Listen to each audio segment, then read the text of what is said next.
embuyaga esembayo The last wind, giwandiike mmalirize write it and I ya conclude, bigambo. is the wind of your words. Bigambo The wind of words. eno esobola okubeerawo This can happen makkati g'abafumbo n'abafumbo. between the marrieds. Empewo n'efa, And the wind, the oxygen is, empewo n'eyonooneka. there is no more oxygen between the Ng'omu two. yataddewo ekigambo When one placed a word kiwunyanga kalimbwe. which is stinking, Mwenna ne mugenda mu lusirika kye. and you all go into a silent Kiki zone. ekyonoonese? What has been Embuyaga ekunta. rain?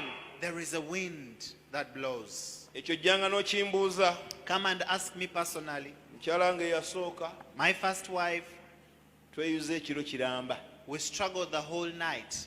Kiramba. A whole night. Nze ninamu ebiro nga bifu. I have nights that I remember and they were really Naye good ebyammwe byo nights. bibadde nga birongoofu byokka. Your nights are all perfect. Naye ewange ebimu bifu. But at my home, I consider some a waste. Twasirikamu katono.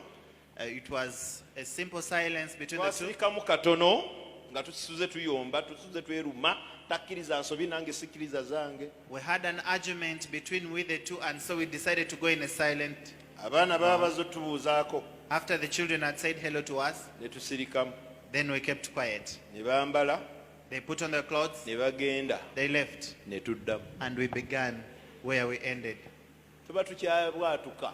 As we are still arguing, Mugenyi ye yajja. the visitor came, knocking at the door. Twasigaddewo babiri. We are two at home. Ekiro kyabadde kifu. The night was a loss, Tusiriseemu katono. just having a simple Abaana silence bagende ku ssomero. that the children may go to school, Ne tuddamu. and we began our argument. Mugenyi yatuuse. Now the visitor comes. Buli omu konkona. Everyone knock. Awo neera ne tusirikawoko. We kept silent still. Naye tuba tusirise ng'omukyala akaaba. As we are silent, my wife was crying. Nze navaayo kubanga nsimala gakaaba olw'olumu. I left because I don't so much cry concerning such issues. Ne ŋŋamba omugenyi And I told the visitor, nga tusanyuse okulaba. you're welcome. N'eddala eyasuzaayo oba osanyuse. But the person who had a night arguing, are you really happy? Katonda ze nga mpa obunnabbi nze obubeera kkirya tebwetaaga kuvuunula. The Lord has always given me prophecies clear, no need of interpretation. Sigenda kwerabira paka lwe ndiva mu bulamu. I will not forget it till I'll leave this world. Yajja n'akatambaala. The visitor came with a hanky, weeping. Pastor. Obufumbo buntamye. I feel like I'm hating this marriage.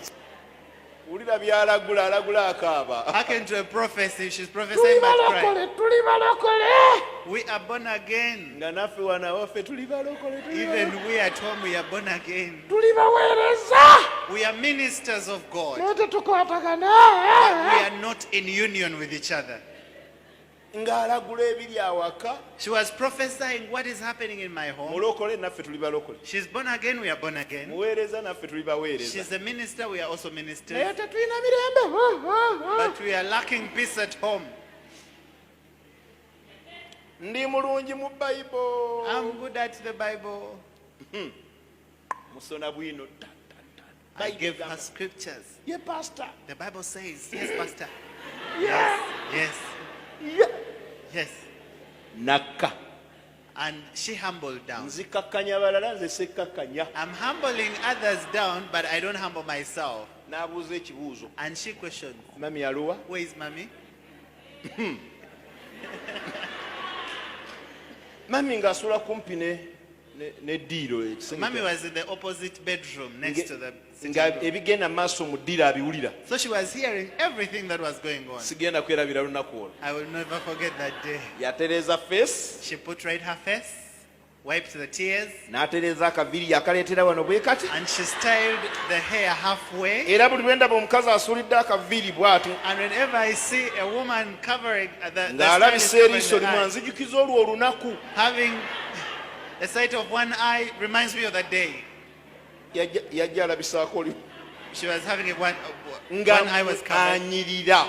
Very beautiful. N'agamba omugenyi nga tusanyusa okulaba. And she told the visitor, you're welcome. Tetufuuse basatu Now we are three mu ddiiro. in the sitting room. Omukyala n'addamu. The woman started again mami crying. wanzigidde wano Mommy, by the time I came here, tubonyabonya ate nga tuli baweereza. we have suffered yet we are ministers. Mami naye nga mulungi mu Bible. Mommy was also so good in the Bible.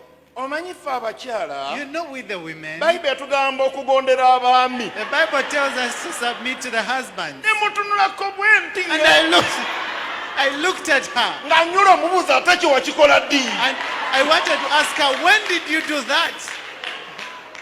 Ffenna nga tulina theory We all had theory, naye nga muzibu wa kuteeka mu nkola. but had to put into practice. Nga njula okubuuka. I felt like jumping Ebyo at her. byennyini by'ogamba ebyo. Those things that you're talking about are the things that I need. biteeke mu nkola. Put them into action. Nyini neefuga. But I controlled myself. Omugenyi n'atulekawo The visitor left, nga kakkanye. having humbled down. Funye dose She had gotten the dose okuva ewa daddy, from daddy, dose dose okuva ewa mami. from mommy. N'agenda. She left. Ne tusiddamu ne twetunulako. And now we are two in the house after the minister. Ne mubuuza. And I asked her, Oyigamu ki? what do you learn there? N'akyusa face. And she turned the Naawe face. oyigamu ki? What do you also learn therein?